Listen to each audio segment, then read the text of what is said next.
This franchise was a mess. Let's just face it. It was a mess. And from where this franchise was when he was here, when he got drafted, his first day, immediate day, Monte Ellis was like, yeah, we can't win this backcourt. First day on the job. To where they are now, the Golden State Warriors. They're in a new city. They're in a new building. They're one of the most valuable franchises, not just in the NBA, but in the world. And unlike all those other guys you referenced, as of now, he's played every year with the Warriors. Every year. And it's the only sport where it's united on the East and West Bay with one team. Yep. Where it's not split, even a little. Embracing the community. You know, being a Bay guy now. He's a Bay Area resident. He's one of ours. He grew up here, basically. So we're in agreement.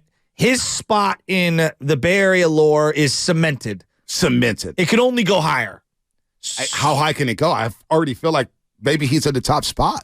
He might make that argument. He might be. Because Barry Bonds didn't get the ring. It's just hard to jump over football. It's hard to jump over football. Montana's got the 4 rings. And that's huge.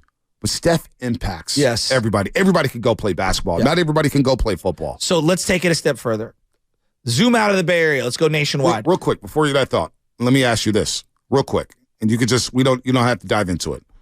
What's the more popular sport worldwide?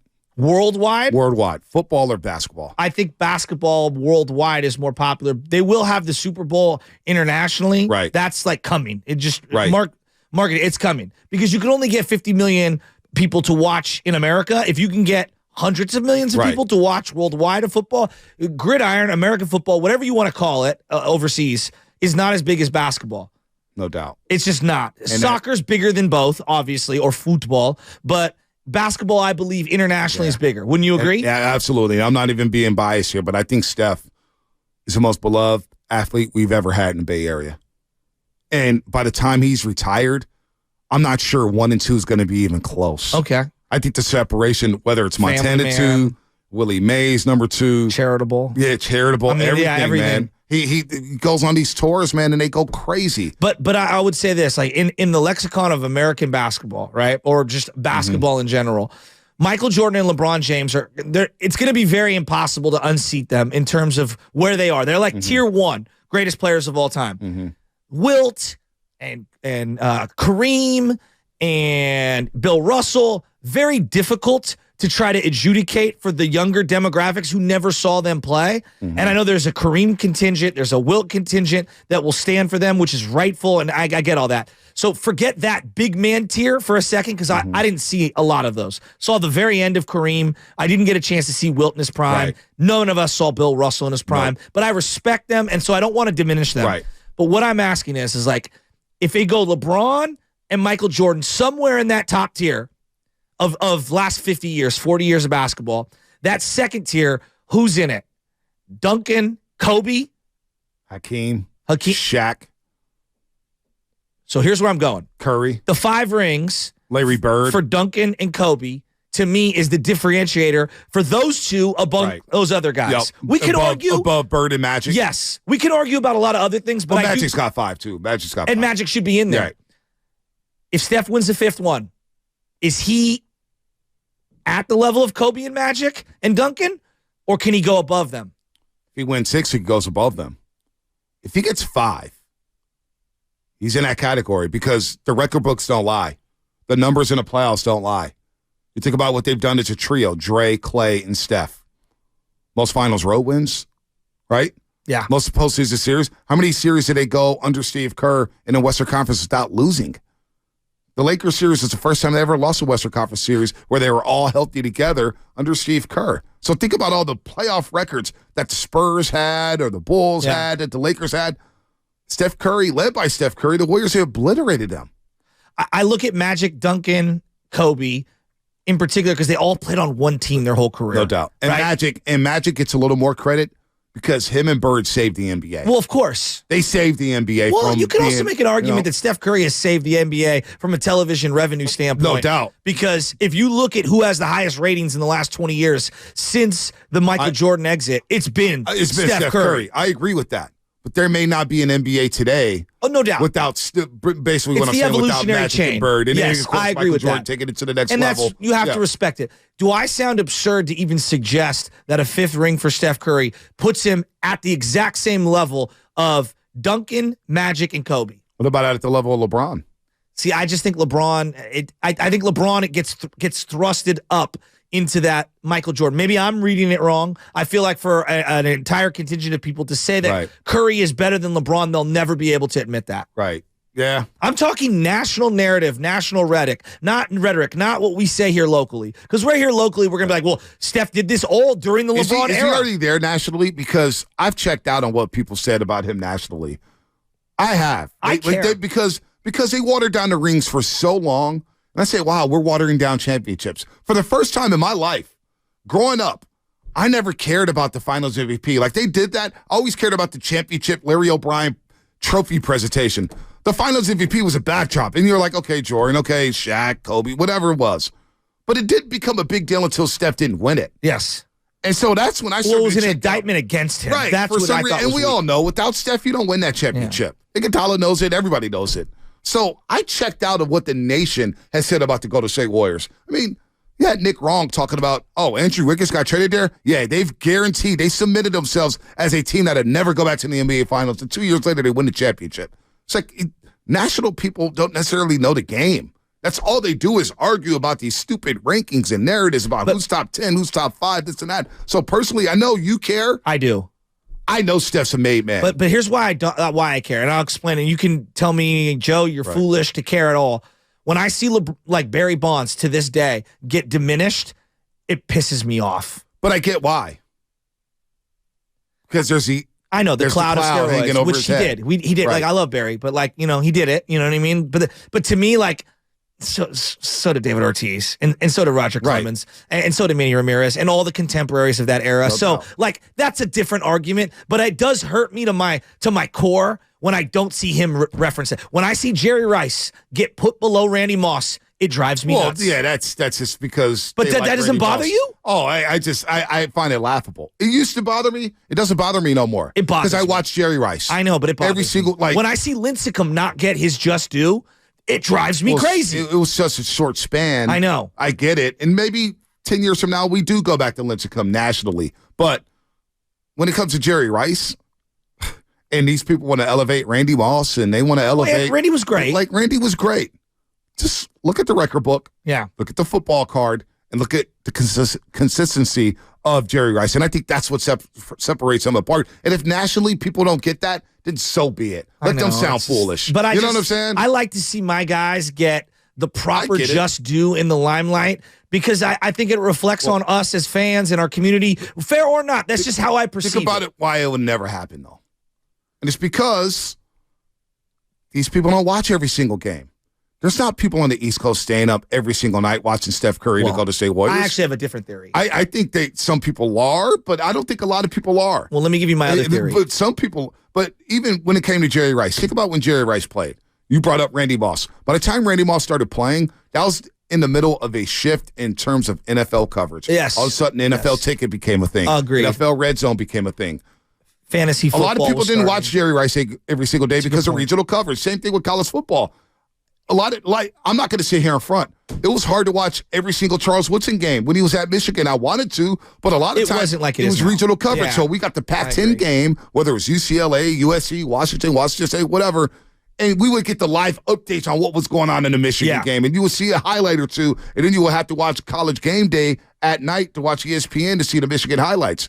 But a lot of people didn't watch Jerry Rice. So if they say, hey, I take Randy Moss over Jerry Rice, it doesn't bother me because I know right then and there, you weren't able to watch every single 49er game. So you really don't know how good and how special Jerry Rice was. Well, see, I understand the whole viewpoint because, like, Michael Wilbon's always talking about, like, oh, I can't vote for Bonds. I'm like, you didn't even watch Bonds. It wasn't even a thing. Like, we barely watched every Giants game because it just became a thing on, remember, Sports Channel back in the day, Giants Vision? Like, we as fans just started to watch every single at-bat when Bonds came onto the Giants. So how can somebody in Chicago keep up with what he did every single day? And why should that person be the gatekeeper of the Hall of Fame when they didn't watch it, when we watched more at-bats of Todd Helton or whoever it is in this particular era?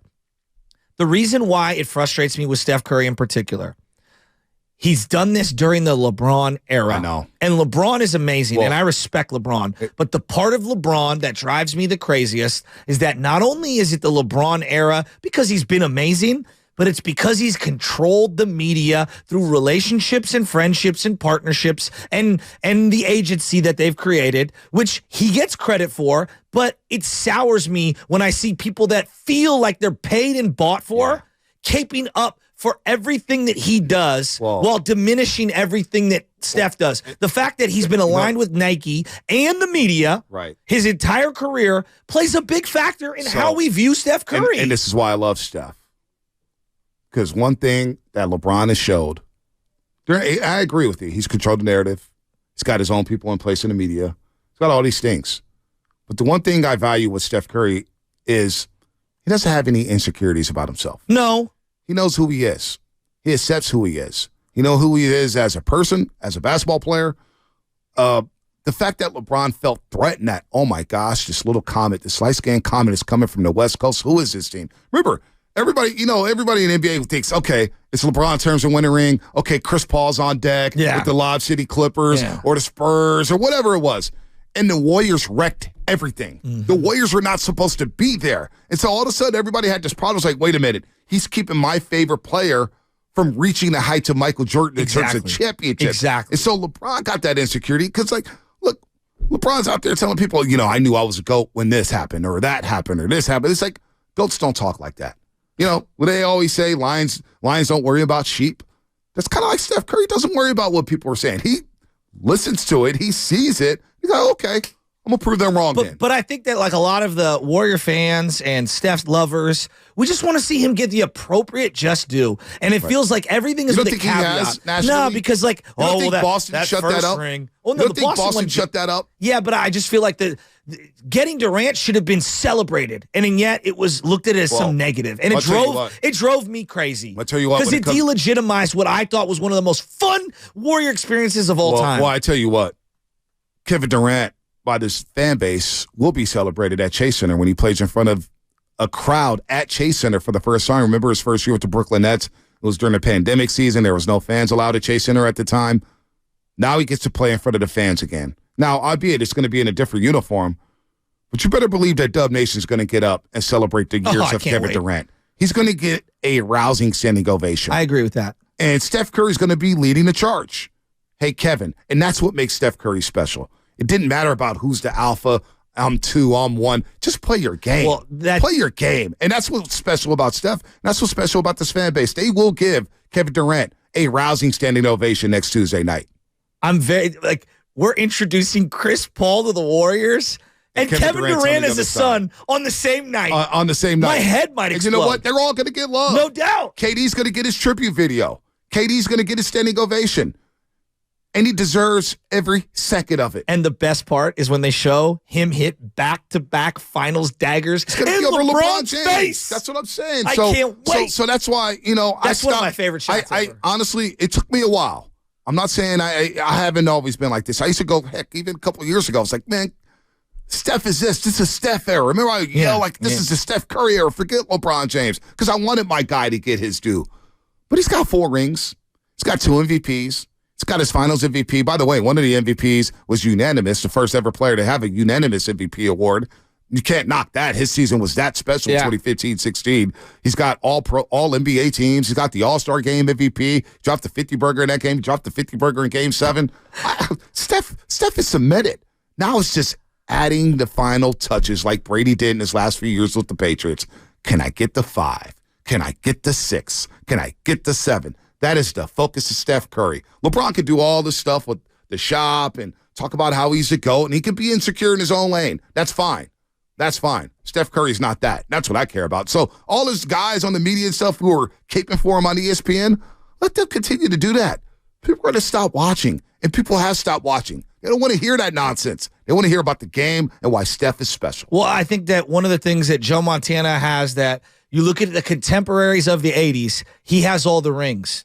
Yep. Right? Like, no one brings up Dan Marino in the conversation. And Dan Marino was amazing. Amazing. Amazing. Nobody brought up John Elway till he won those 2 rings. Absolutely. And John Elway was amazing, right? And so when I look at the contemporaries of Steph Curry, the only one who's on par with him is LeBron James, Right. which is an insane sentence to say all in one, right? Right. LeBron James and his contemporary Steph Curry. Mm-hmm. I don't know. I want them to get this 5th so bad. Yeah, Steph Curry and the Golden State Warriors wrecked the LeBron James era. Wrecked it. As much as I want the Niners to win that one with, this crew, there's a part of me that feels like 5 might be more special than if the the one. Warriors win another championship. Not all of me, but just a part of me. This is the conversation we're going to have if the Warriors win this 5th ring. They win 5. Is their dynasty greater than the Niners dynasty? Well, right that would now, be 5 in 10 years. Well, they're 4 for 6 right now in terms of finals appearances. Finals appearances. So if they go 5 of 7, yeah, that would be greater than. And they Niners won the first one in 2014-15. And the Niners had did it 81 through 94. Yeah. This would be 2014-15 through 2023-2014. Yeah, that's pretty. That's 5 and 10. Yeah, that's pretty incredible. That's not 5 and 13. Yeah. 5 and 10. And it's not like you dropped off and missed the playoffs the way the Giants did the following year. Right. The San Francisco Giants. I'm saying, like, you were pretty close. I think you only missed the playoffs the one time in the COVID short year. I called the play in the playoffs, but whatever. Yeah. So that's where you're at.